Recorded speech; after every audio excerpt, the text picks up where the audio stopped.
तेज बारिश में सर पर टोकरी उठाए मम्मा चिड़िया पूरे जंगल में सब्जी बेच रही थी। सब्जी लो सब्जी, ताजा ताजा सब्जी, आलू टमाटर भिंडी करेला सब लो। सब्जी लो सब्जी। चिड़िया रुको रुको, मुझे 1 किलो हरी मिर्ची देती जाओ। अरे तोती बहन, इतनी मिर्ची का आप क्या करने वाली हैं? चिड़िया, मेरी माँ आई हुई है दूसरे जंगल से। वो मिर्ची का अचार बहुत अच्छा बनाती है, बस इसीलिए मैं अपनी माँ से मिर्ची का अचार बनवा रही हूँ। पूरे जंगल में तुम्हारी सब्जी ही बहुत ताज़ा होती है। हाँ तोती बहन, क्योंकि मैंने अपने खेत में ताज़ा सब्जियाँ उगा रखी हैं। फिर मानो चिड़िया बारिश में आगे बढ़ती है। चिड़िया जरा यहाँ आओ, मेरी बात सुनो। जी कपी बहन, बताइए क्या लेना है आपको? आलू और भिंडी दे दो। बिजली बहन, पिछले 30 रुपए रहते हैं आपके। हाँ हाँ, सब याद है मुझे। पहले सब्जी तो दो, पैसे भी देती हूँ। फिर बिजली कपी चिड़िया से सब्जी ले लेती है। पिछली बार जो टमाटर देकर गई थी वो सारे गले सड़े थे। चल अब भाग यहाँ से, कोई पैसा नहीं है मेरे पास। तेरे वो गले सड़े टमाटर खाने से 2 दिन तक मेरे पेट में दर्द होता रहा है। अगर सब्जी के पैसे नहीं दोगी तो पेट में दर्द तो होगा। देखना कभी, दर्द तो अब भी होगा। मानो चिड़िया ऐसा कहते हुए अपनी टोकरी उठाती है और वहाँ से चली जाती है। बिजली, क्या बना रही हो आज? आलू और भिंडी। बिजली, मेरा तो आज गोभी खाने को मन कर रहा था। पहले ही चिड़िया मुझे ढेर सारी बातें सुना कर गई है। वो तो आज भी मैंने उससे धोखे से ली है सब्जी। उस चिड़िया का भी कुछ ना कुछ तो करना ही होगा। सब डरते हैं मुझसे, लेकिन ये छोटी चिड़िया हमेशा मेरा मुकाबला करती है। अगली सुबह जब मानो चिड़िया जंगल में सब्जी बेचने जाती है तो वो बिजली कपी के घर की ओर नहीं जाती। मानो चिड़िया जंगल के दूसरे हिस्से में सब्जी बेच रही थी। बिजली कपी तो अपने घर के बाहर बैठी चिड़िया का इंतजार कर रही थी। ये चिड़िया अभी तक क्यों नहीं आई? लगता है बहुत सियानी हो गई है, लेकिन मैं भी सब्जी उसी से ही लूंगी। फिर बिजली कपी अपनी टोकरी लेकर वहाँ से उड़ती है। मानो चिड़िया दूर से ही बिजली कपी को आता हुआ देखकर अपनी टोकरी उठाकर वहाँ से भागती है, मगर बिजली कपी भी चिड़िया के पीछे पीछे जाती है। चिड़िया रुको रुको। बिजली, मुझे जाने दो, मेरा काम का समय है। तो मैं कौन सा तुम्हारे साथ खेलने आई हूँ? बादल की तनख्वाह 1-2 दिनों में मिल जाएगी। तुम चिंता ना करो, मैं तुम्हें सारे पैसे ही दे दूंगी। जो भी हो बिजली, लेकिन आज तुम्हें उधार सब्जी नहीं मिलेगी। तुम चली जाओ यहाँ से। अच्छा, तो फिर मेरे मोहल्ले की ओर भूल कर भी मत आना, वरना बहुत पिटोगी। तुम चिंता ना करो, मैं जाऊंगी भी नहीं तुम जैसे भूखी के मोहल्ले में। ऐसा कहते हुए मानो चिड़िया चली जाती है। बिजली, इस छोटी चिड़िया ने तेरी इतनी बेइज्जती की, अब तो बदला लेना ही पड़ेगा। बादल, बादल जी, उस छोटी चिड़िया ने सबके सामने मुझे तुम्हारी प्यारी पत्नी को बुरा भला कहा, और वो मोटी चोंच वाला तो मेरी तरफ देख देख कर हंस रहा था। बिजली, तुम चिंता ना करो, ना रहेगी चिड़िया की सब्जी और ना बेचेगी वो जंगल में सब्जी। मैं आज रात ही चिड़िया का सारा सब्जियों का खेत बर्बाद कर दूंगा। मेरा सुंदर पति बहुत प्यार करता है मुझसे। मानो चिड़िया सारा दिन जंगल में सब्जी बेचने के बाद अपने घर चली जाती है। रात हो जाती है। बादल कप्पा अपने घर से निकलता है। वो सीधा मानो चिड़िया के खेत में जाता है और वो चिड़िया के खेत से सब्जियां तोड़ तोड़ कर फेंकने लगता है। अभी बादल कप्पे ने कुछ सब्जियां तोड़ी ही थी कि झाड़ियों से सांप निकल आता है। वो आहिस्ता आहिस्ता से आगे बढ़ता है और चुपके से बादल कप्पे को डस लेता है। बचाओ, सांप सांप, मुझे सांप ने डस लिया है।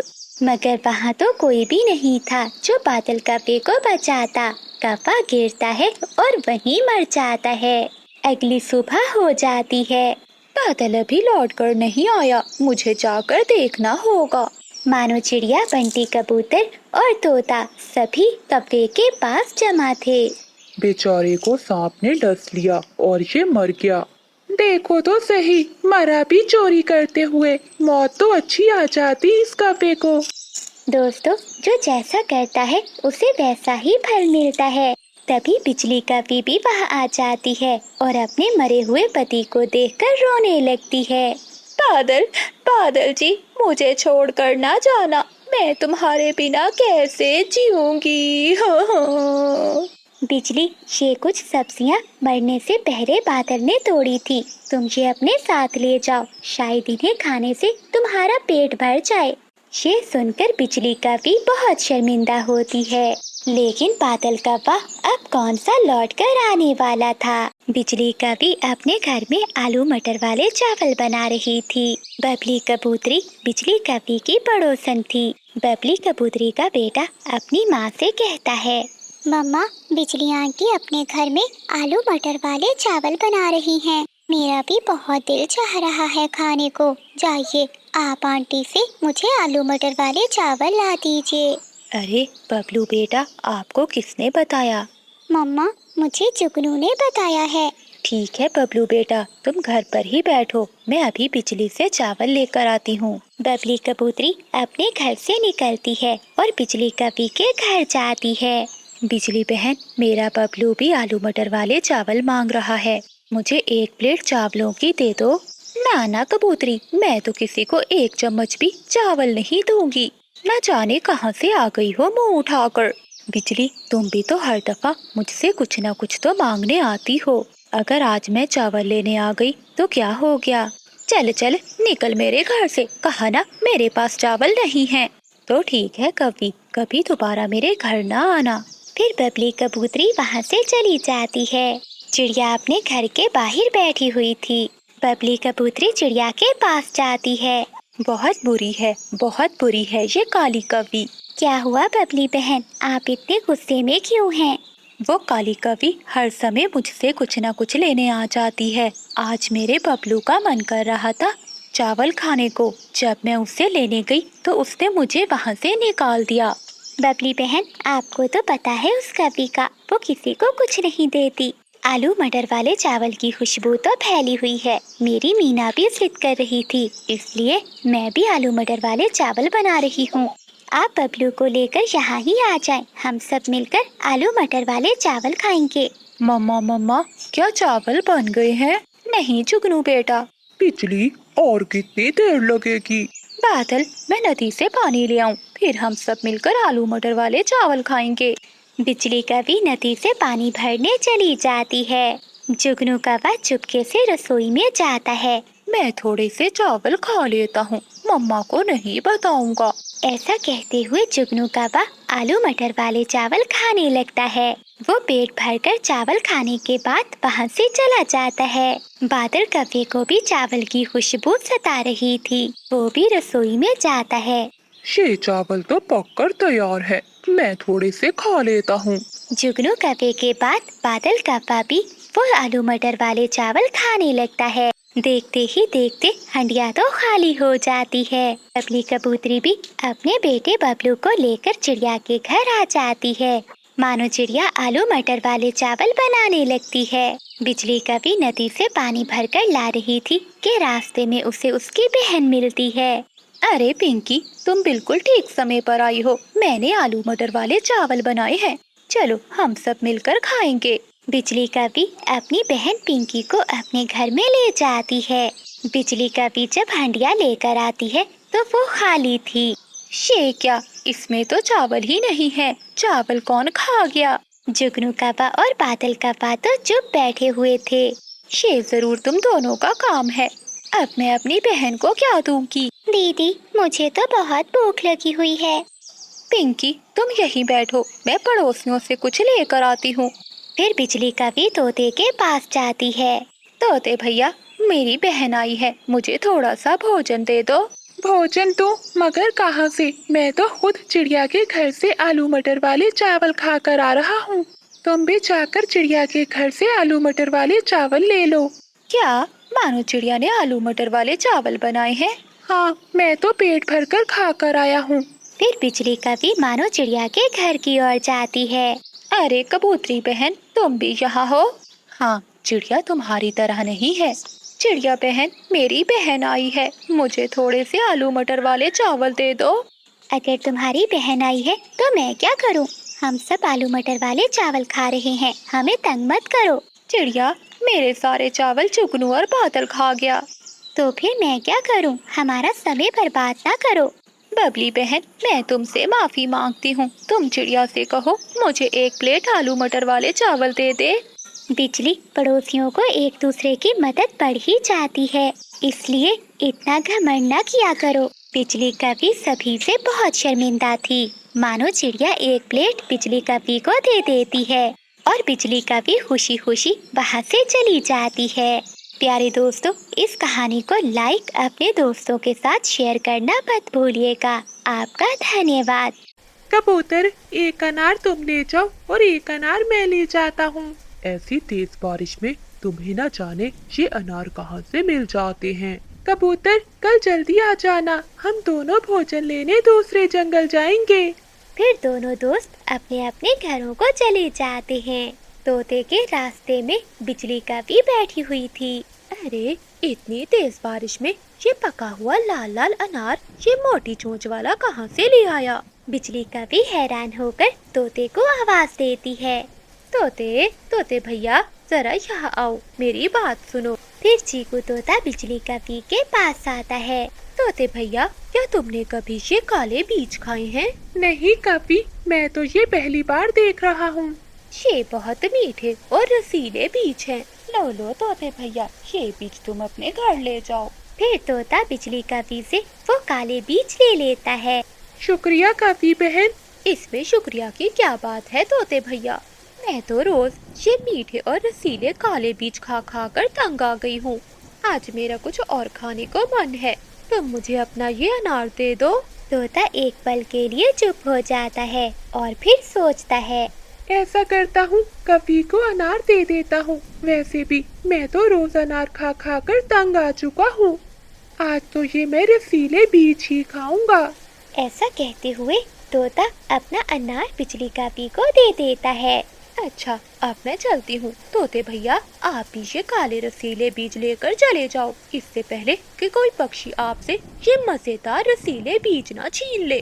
फिर तोता वो काले बीज लेकर वहाँ से चला जाता है और बिजली कभी भी अनार लेकर नदी की ओर चली जाती है। मैंने उस मोटी चोंच वाले को बेवकूफ बना दिया, कड़वे बीज देकर मीठा अनार ले लिया। इस पूरे जंगल में एक मैं ही चालाक हूँ। नदी पर बैठकर बिजली कभी अपनी पढ़ाई करती है और मजे मजे से वो अनार खाती है।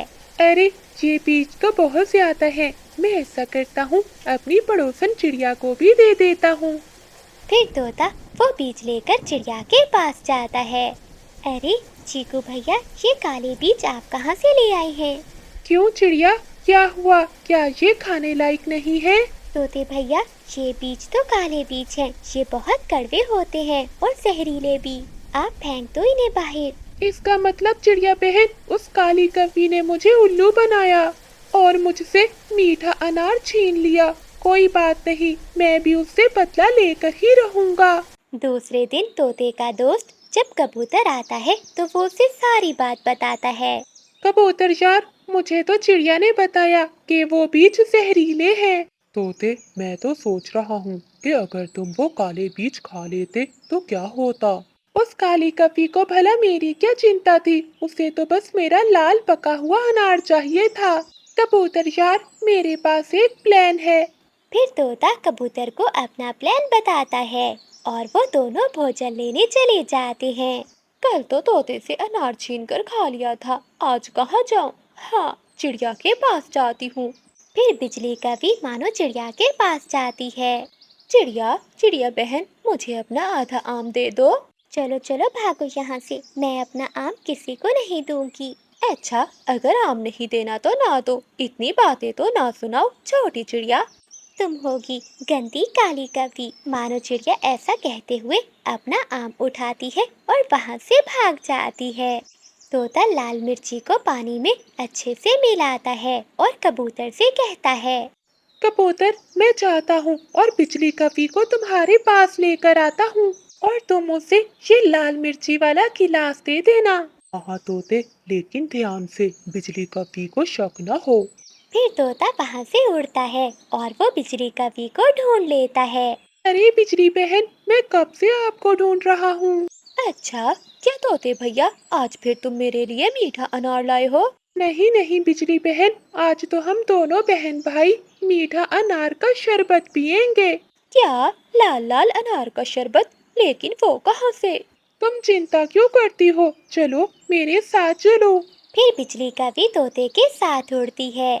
तोता बिजली कवि को अपने दोस्त कबूतर के पास ले जाता है।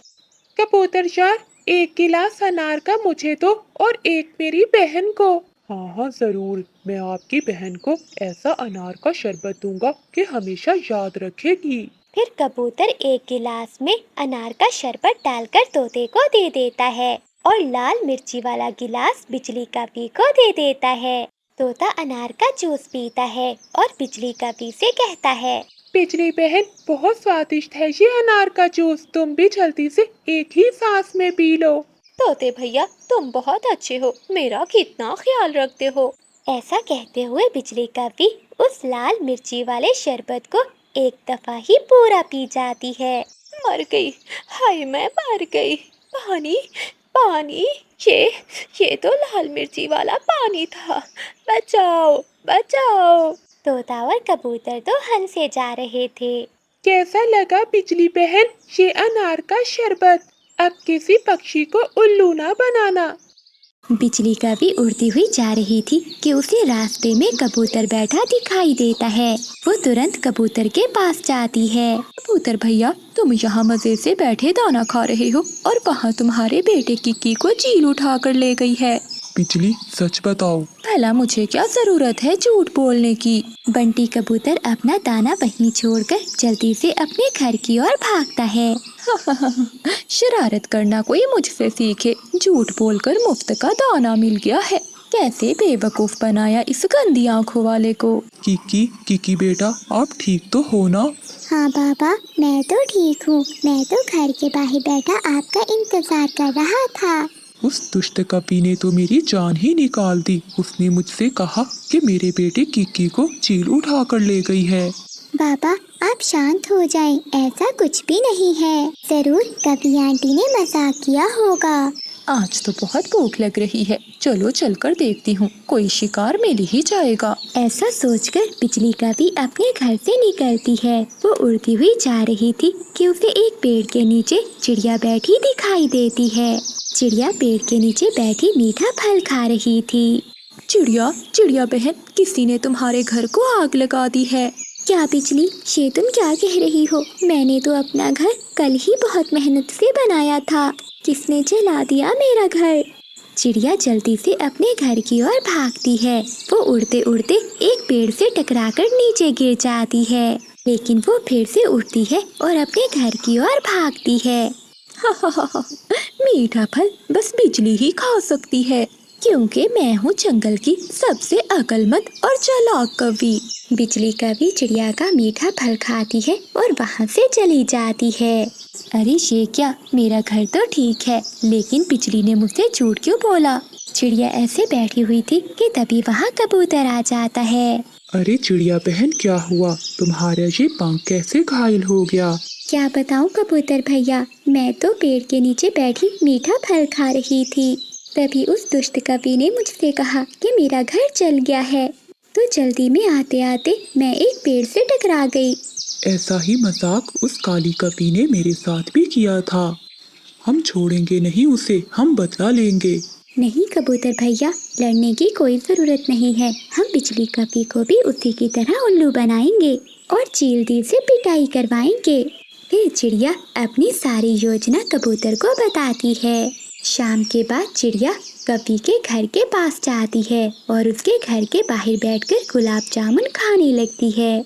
चिड़िया, तुमने ये गुलाब जामुन कहाँ से लिए? थोड़े से मुझे भी दे दो। नाना, मैं तो ये मिठाई बहुत मुश्किल से लाई हूँ। ये तो चीलती गुलाब जामुन बांट रही है। क्या, चील गुलाब जामुन बांट रही है? लेकिन किस खुशी में?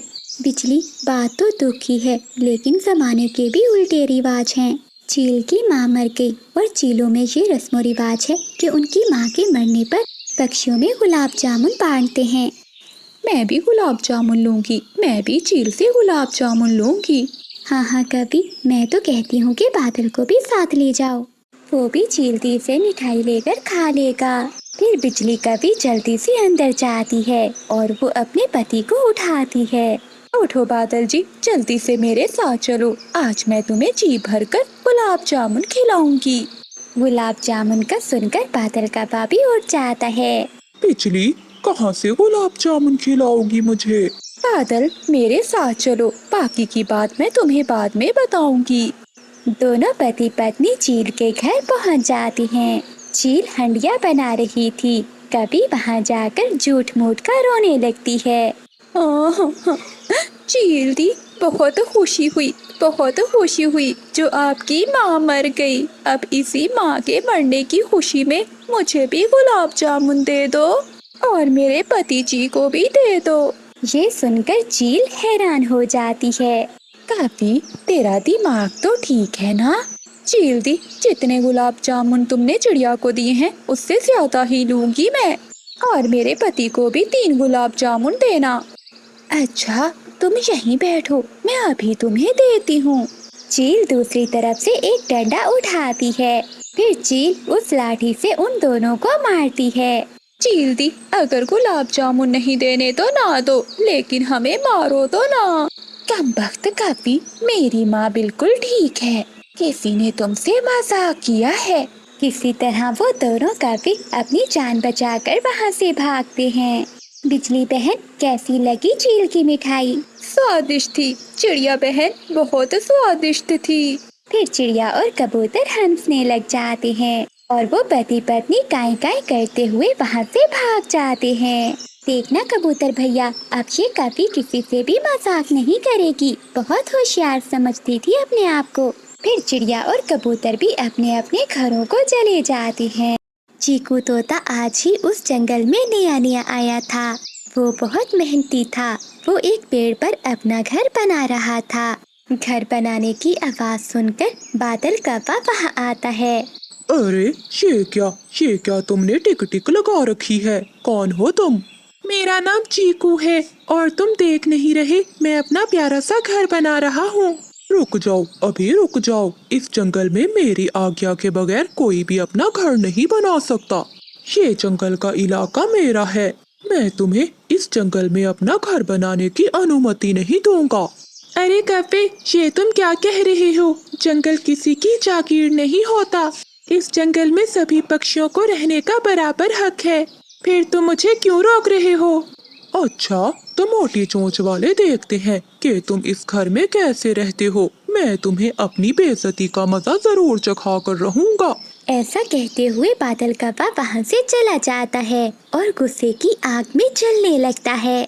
उधर चीकू तोता अपना काम जारी रखता है। सुबह के समय वो दाने की खोज में चला जाता और फिर बाकी समय अपना घर बनाने में लगा रहता था। चंद दिनों की कोशिश के बाद चीकू तोता अपना घर बना लेता है। अब मैं ऐसा क्या करूं कि इस मोटी चोंच वाले को अच्छा सबक सिखाऊं? हाँ, अपने दोस्त उल्लू के पास जाता हूँ। फिर बादल कौवा अपने दोस्त भूरे उल्लू के पास जाता है। यार उल्लू, मैं तुमसे मदद मांगने आया हूँ, क्या तुम मेरी मदद करोगे? क्यों नहीं बादल यार, मैं तुम्हारी मदद जरूर करूँगा। यार उल्लू, एक मोटी चोंच वाले तोते ने जबरदस्ती मेरे घर के पास अपना घर बना लिया है। तुम तो जानते हो कि इस जंगल का सारा हिस्सा मेरा है, क्या तुम उसे निकालने में मेरी मदद करोगे? हाँ कपे, मैं तुम्हारी मदद तो करूँगा, लेकिन उस तोते को वहाँ से कैसे निकालेंगे? उल्लू यार, तभी तो मैं तुम्हारे पास आया हूँ। तुम तो जंगल के सबसे बुद्धिमान उल्लू हो, तुम जरूर कोई इसका हल निकालोगे। अपनी तारीफें सुनकर उल्लू सोच में पड़ जाता है और फिर उसे एक तरकीब आती है। आओ काके, मेरे साथ चलो, हम भी देखते हैं कि वो तोता कैसे नहीं जाता। अब हमारी मदद वो सुनहरी चील ही कर सकती है जो दूसरे जंगल में रहती है। फिर भूरा उल्लू बादल कौवे को लेकर दूसरे जंगल सुनहरी चील के पास जाता है। सुनहरी चील अपनी गुफा के बाहर बैठी हुई थी। अरे उल्लू, आज इतने दिनों के बाद तुम्हारा यहाँ कैसे आना हुआ? अरे तुम दोनों डर क्यों रहे हो? आओ बैठो, बताओ क्या बात है? सुनहरी चील, हम यहाँ एक काम से आए हैं। ये मेरा दोस्त कौवा है। अब तुम ही हो जो हमारी मदद कर सकती हो। अच्छा बताओ तो सही, क्या काम है तुम्हारे दोस्त का? सुनहरी चील, कफे के घर के पास एक तोते ने जबरदस्ती अपना घर बना लिया है। ऊपर से कहता है कि जाओ जो कुछ करना है कर लो, कि मैं किसी से भी नहीं डरता। अच्छा तो ये बात है, अब तो उस मोटी चोंच वाले तोते को सबक सिखाना ही पड़ेगा। ठीक है दोस्तों, तुम दोनों अपने घर जाओ, मैं कल सुबह आ जाऊंगी। उधर तोता भी सारा दिन दाने की खोज में बाहर रहता और शाम को अपने घर लौट आता। दूसरे दिन सुनहरी चील उस जंगल में आ जाती है। बादल कौवा और भूरा उल्लू चील को देखकर बहुत खुश होते हैं। आओ चील बहन, मुझे पता था तुम आज जरूर आओगी। उल्लू, जो काम मैं एक बार ठान लूं उसे जरूर पूरा करके रहती हूँ। अच्छा तो बताओ, कहाँ है उस तोते का घर? फिर बादल कौवा और उल्लू चील को लेकर तोते के घर की ओर जाते हैं और फिर चील तोते के घर में चली जाती है। चीकू तोता तो सुबह सुबह ही दाना लेने जंगल में निकल गया था। चील तो आराम से तोते के घोंसले में जाकर लेट जाती है। उसे तो वहाँ बहुत आराम मिल रहा था और वो सो जाती है। शाम हो जाती है, चील भी उठ जाती है। ऐसी पुरसकून जगह मुझे और कहीं भी नहीं मिलेगी। क्यों ना उस तोते को यहाँ से भगाकर मैं ही इस घर में रहने लग जाऊं। चील ऐसा सोचती है। अंधेरा होने से पहले तोता वापस लौट आता है। तोता जैसे ही अपने घर जाने लगता है तो चील बाहर आ जाती है। कौन हो तुम? दफा हो जाओ यहाँ से, ये मेरा घर है। अगर अंदर आने की कोशिश की तो मार कर खा जाऊंगी। तोता चील को देखकर डर जाता है। तभी बादल कौवा और उल्लू भी वहाँ आ जाते हैं। चील, तुम सभी पक्षियों से पूछ लो, ये घर मेरा है। अच्छा, तुम ही तो कहते थे कौवे को कि तुम किसी से नहीं डरते। अब जो करना है कर लो। अब तुम्हें पता चला ना कि ये घर अब मेरा है। अब तुम जिसको भी बुलाना चाहते हो बुला लो। जाओ, मैं ये घर नहीं छोड़ने वाली। प्लीज चील दी, ऐसा मत करो। मैंने कई दिनों मेहनत करके ये घर बहुत प्यार से बनाया है। अगर तुम मुझसे मेरा घर छीन लोगी तो मैं कहाँ जाऊँगा? बादल कौवा और भूरा उल्लू दोनों तोते का मजाक उड़ा रहे थे। ओए मोटी चोंच वाले तोते, अब यहाँ से चाहते हो कि ये चील तुम्हें खा जाए? जैसे ही चील आगे बढ़ती है तो तोता वहाँ से उड़ जाता है। कौवे और उल्लू, तुम दोनों को इसकी सजा ऊपर वाला जरूर देगा। ऐसे रोता हुआ चीकू वहाँ से चला जाता है। क्यों बादल कौवे, अब तो तुम खुश हो ना? हाँ चील दी, आपका बहुत बहुत धन्यवाद। अगर आप जाना चाहें तो अब जा सकती हैं। नहीं कौवे, अब ये जगह मुझे बहुत पसंद आ गई है। मैं तो अब यहीं रहूंगी। बादल कौवे को चील का वहाँ रहना पसंद नहीं आया। ये आम का पेड़ मेरा है, मैं ही इस पेड़ से आम तोड़ूंगा। मैं तोड़ूंगा आम। बादल कौवा और चीकू तोता एक दूसरे से लड़ाई कर रहे थे जब मानो चिड़िया वहाँ आ जाती है। चिड़िया, समझा लो इस मोटी चोंच वाले को, ये सारे आम मेरे हैं। चिड़िया बहन, जब से ये आम का पेड़ छोटा था तब से मैं इस पेड़ को पानी दे रहा हूँ और अब जाकर ये काला कौवा इस पेड़ पर कब्जा करने आ गया है। तोते भैया, ऐसे लड़ाई मत करो। आप चलो, आप मेरे साथ चलो। हम मैदान से जाकर दाना खा लेंगे। आप ये आम का पेड़ इस कौवे को ही दे दें। गंदा कौवा, दुष्ट कौवा, एक दिन रोगे, बहुत पछताओगे, देख लेना। फिर तोता मानो चिड़िया के साथ चला जाता है। बादल कौवा आम के पेड़ से सारे आम तोड़ता है और अपने घर की ओर चला जाता है। अरे बादलपति जी, आज तो तुमने कमाल कर दिया। कितने सारे आम ले आए हो। जल्दी बताओ कहाँ रखूं? बहुत भारी है। सारे घर में तो भोजन ही भोजन है। अच्छा तुम ऐसा करो, इस आम को उस अलमारी पर रख दो। काले कौवे ने कुछ चुरा कर, कुछ छीन कर और कुछ इकट्ठा करके अपने पूरे घर को अनाज से भरा हुआ था। तोते से छीन कर लाया हूँ ये आम। पति जी, बहुत अच्छा किया। वो मोटी चोंच वाला मुझे बहुत बुरा लगता है। बादल जी, सुना है उस कबूतर की मकई की फसल भी तैयार है। हाँ, तुम चिंता ना करो, कल मैं वहीं जाऊंगा। अगले दिन बादल कौवा एक थैला लेकर कबूतर के मकई के खेत में जाता है और वो जाकर मकई के भुट्टे तोड़ने लगता है। तभी कबूतर भी वहाँ आ जाता है। अरे ओ काले कौवे, ये मकई क्या तेरे बाप की है? हो, नहीं कंती आंखों वाले, ये मकई तो तेरे बाप की है, इसलिए तो मैं तोड़ रहा हूँ। रोक सकता है तो रोक ले। चल चल भाग यहाँ से, आया बड़ा गुंडा कहीं का। फिर बादल कौवा कबूतर को नीचे गिरा देता है और उसके ऊपर बैठकर उसे अपनी चोंचों से मारने लगता है। बचाओ बचाओ, कोई मुझे बचाओ। कबूतर को मारने के बाद बादल कौवा मकई से भरा हुआ थैला उठाता है और अपने घर की ओर चला जाता है। बहुत भारी है, जल्दी बताओ बिजली, कहाँ रखूं? अब तो घर में जगह नहीं बची है। अच्छा, पहले बताओ तो क्या है इसमें? इस थैले में मकई के भुट्टे हैं, अभी अभी कबूतर के खेत से लाया हूँ। वहाँ संदूक पर रख दो। फिर बादल कौवा वो मकई से भरा हुआ थैला संदूक पर रख देता है। बिजली कभी प्यार से अपने पति से कहती है, बादल, ये जो 3 दिन पुराना अनाज है, ये तुम कल अपनी माँ को दे आना। हाँ हाँ ठीक है। और साथ ही बिजली कभी कहती है, और मकई मेरी माँ को बहुत पसंद है, कल मैं जाकर अपनी माँ को मकई दे आऊंगी। ना ही मैं अपनी माँ को 3 दिन पुराना दाना दूंगा और ना ही तुम अपनी माँ को ये मकई दोगी। ये सुनकर बिजली कभी चुप कर जाती है। मुझे अनाज भोजन जमा करने का बहुत शौक है। तुम देखना, एक दिन मेरे घर में दाना रखने को जगह कम पड़ जाएगी। वो दिन तो आने ही वाला है, जरा देखो तो हर तरफ अनाज ही अनाज है। एक बूढ़ी चिड़िया कपो के दरवाजे पर आती है। बिजली कभी दरवाजा खोलती है।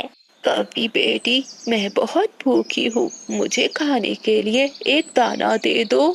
चले भाग बुढ़िया, मेरे पास तुम्हें देने के लिए एक भी दाना नहीं है। बेटी काफी, मैं देख रही हूँ तुम्हारा घर तो अनाज से भरा हुआ है, बस मुझे एक दाना ही दे दो। सुना नहीं, चल भाग यहाँ से। फिर बिजली कभी गुस्से में उस बूढ़ी चिड़िया को धक्का दे देती है। वो बूढ़ी चिड़िया दूर जाकर गिरती है। कभी याद रखना, ये दाना और भोजन ही तुझे लेकर डूबेगा। एक दिन तुम अपने किए पर पछताओगी। कुछ दिनों बाद बादल कौवा चिड़िया के घर जाता है और चिड़िया का बारिशों के लिए जमा किया हुआ सारा भोजन चुरा कर अपने घर ले आता है। मानो चिड़िया शाम को दाना लेकर जब घर आती है तो रोने लगती है। मेरा बारिशों के लिए रखा हुआ दाना कोई चुरा कर ले गया, अब मैं क्या खाऊंगी? बिजली, ये भोजन अब मैं कहाँ रखूं? बादल जी, अब ये भोजन तुम कहाँ से लाए हो? ये भोजन मैं चिड़िया के घर से लाया हूँ। तुम रुको, मैं ये घोंसला उठाती हूँ और तुम यहाँ नीचे रख दो। फिर बिजली कभी अपना घोंसला उठाती है और बादल कौवा भोजन वहाँ रख देता है। रात हो जाती है। कौवों के घर में अब इतनी भी जगह ना थी कि वो अपना घोंसला रख सके। वो दोनों कौवे अपना घोंसला भोजन के ऊपर रखकर ही सो जाते हैं। बादल जी, अब बस कर जाओ, पूरा घर भर चुका है, अब तो घर में ना बैठने को जगह है और ना ही खड़े होने को। हो, देखा ना बिजली, मैंने पूरे घर को अनाज से भर दिया है। वो दोनों कौवे सो जाते हैं। आधी रात को तेज हवा चलती है। कौवों का घर तो तेज हवा के कारण इधर उधर हिल रहा था। थोड़ी ही देर में उनका घर नीचे जमीन पर गिर जाता है। कौवा और कभी अनाज की बोरियों के नीचे दब जाते हैं। बादल, बादल, कहाँ हो तुम? मैं यहाँ हूँ, बोरी के नीचे। अगली सुबह हो जाती है और जंगल के सभी पक्षी वहाँ जमा हो जाते हैं। अब बताओ कौवे कि ये आम किसके हैं, मेरे या तुम्हारे? तोते, मुझे यहाँ से बाहर निकालो और सारा अनाज ले लो। तोता अपने आम उठाकर ले जाता है। फिर मानो चिड़िया और कबूतर भी अपना अपना अनाज ले जाते हैं। लेकिन वो दोनों कौवे वही बाकी अनाज की बोरियों के नीचे दबे हुए थे, लेकिन कोई भी उनकी मदद के लिए नहीं आता। मानो बहन, लगता है आज भूखे ही सोना पड़ेगा। दोपहर हो गई लेकिन अभी तक हमें एक भी दाना नहीं मिला। मेरा तो भूख से बुरा हाल है। बिजली बहन, आप चिंतित न हो, हमें जरूर कुछ न कुछ खाने को मिल जाएगा। वो दोनों बैठी ऐसे बातें कर ही रही थी कि वहाँ एक पक्षी आ जाता है। चिड़िया और कौवी कहाँ से आए हो? पक्षी भैया, हम पहाड़ों वाले जंगल से आए हैं। हम दोनों भोजन की खोज में निकली थी। उड़ते उड़ते यहाँ तक पहुँच गयी। अरे पक्षी भैया, क्या तुम बता सकते हो कि हमें भोजन कहाँ से मिलेगा? हाँ, यहाँ से थोड़ा आगे एक पौधा है, उस पर 2 फल लगे हुए हैं। वो लाल रंग के हैं। मुझे तो दाना मिल गया था, इसलिए मैंने नहीं खाए वो। अगर तुम दोनों चाहो तो वो फल जाकर ले सकती हो। हाँ हाँ, कहाँ है वो फल? वो सामने बड़े पेड़ के पीछे। फिर मानो चिड़िया और बिजली कौवी उस लाल फल को खाने के लिए चली जाती हैं और वो देखती है कि वहाँ सच में एक पौधा है जिस पर लाल लाल रंग के 2 फल लगे हुए हैं। बिजली बहन, ये तो बहुत सुंदर हैं और देखो कितने लाल लाल हैं। लेकिन मानो, मैंने तो पहले कभी नहीं खाए ऐसे फल। कहीं ऐसा ना हो कि इन्हें खाकर हम मर जाएं। वो दोनों आपस में ऐसे बातें कर रही थी कि उन 2 फलों में से एक फल बोलने लगता है। चिड़िया और कौवी, क्या तुम मुझे नहीं जानते? मुझे तो सभी जानते हैं। मैं एक टमाटर हूँ और सब मुझे बहुत शौक से खाते हैं। इंसान तो मुझे बहुत ज्यादा पसंद करते हैं। आप भी मुझे खा सकते हो। टमाटर भैया, हम पहाड़ों वाले जंगल से आए हैं। वहाँ तो कोई भी फल आप जैसा नहीं देखा। पहली बार देखा है ना आपको, इसलिए पहचान नहीं पाए। चिड़िया और कौवी, क्या तुम्हारे जंगल में भोजन नहीं है? टमाटर भैया, पहले तो बहुत भोजन था, लेकिन अब भोजन की खोज में दूर दूर तक जाना पड़ता है। तो फिर तुम दोनों ऐसा करो, एक मैं और मेरा भाई, हम दोनों पके हुए हैं। आप दोनों ऐसा करें कि मुझे खा ले और मेरे भाई टमाटर को अपने साथ ले जाएं और इसे अपने घर के पास जमीन में बो दें और फिर वहाँ हमारा पौधा भी उगाएगा। ऐसे तुम दोनों को भोजन की चिंता नहीं रहेगी। टमाटर भैया, तुम कितने अच्छे हो, मुझे तो अभी तक विश्वास नहीं हो रहा। मुझे बहुत खुशी होती है जब मुझे कोई खाता है, लेकिन तुम दोनों मेरी एक बात याद रखना, हमें तभी खाना जब हम पूरी तरह लाल हो जाएं। जब हम हरे रंग के होते हैं तो इतने स्वादिष्ट नहीं होते। फिर बिजली कौवी और मानो चिड़िया ऐसा ही करती हैं। वो एक टमाटर को खा लेती हैं और दूसरा टमाटर लेकर अपने जंगल वापस चली जाती हैं। बिजली बहन, अब हम ऐसा करते हैं कि इस टमाटर को बो देते हैं और फिर रोज इसे पानी दिया करेंगे। जब ये पौधा बड़ा हो जाएगा तो हम इसकी रक्षा भी करेंगे। चिड़िया बहन, मुझे बहुत स्वादिष्ट लगा है ये फल। कितना मजा आएगा जब हम रोज ये स्वादिष्ट टमाटर खाया करेंगे। फिर बिजली कौवी और मानो चिड़िया उस टमाटर को बोकर अपने अपने घरों में चली जाती हैं। ऐसे ही दिन और रात गुजरते गए। एक दिन मानो चिड़िया और बिजली कौवी देखकर बहुत खुश होती